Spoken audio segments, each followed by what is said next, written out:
rút khổ bằng tất nhiên mình dẫn rồi nào liệu xin luôn cả mày năm dẫn rồi nào là sẽ luôn lúc này mình thấy bằng đầu là không đúng không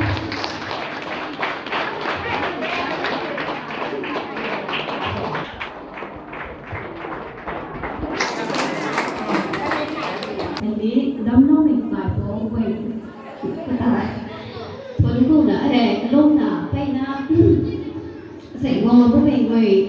phải na thế này biết tôi là tuần lúc là sẽ ai mi stage học công ty lên cái này tàu đồ của mình hay mấy người cái này là riêng lâu là ta thành lý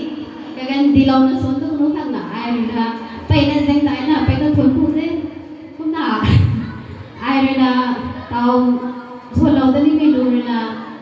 thiên thầy cứ về buồn bóng suy ấy từ nào ai rồi là đảo lúc về số lâu thế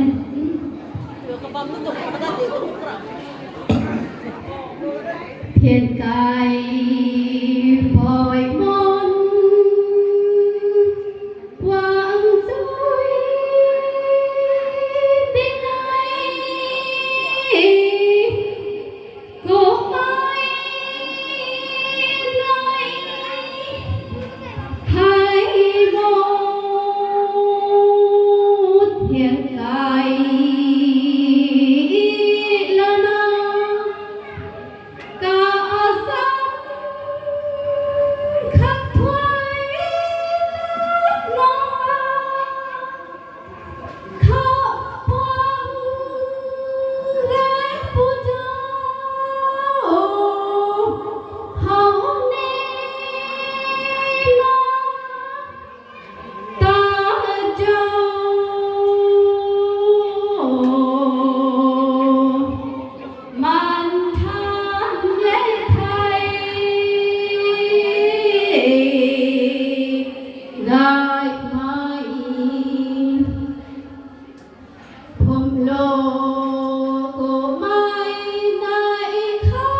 ngoài thế sẽ luôn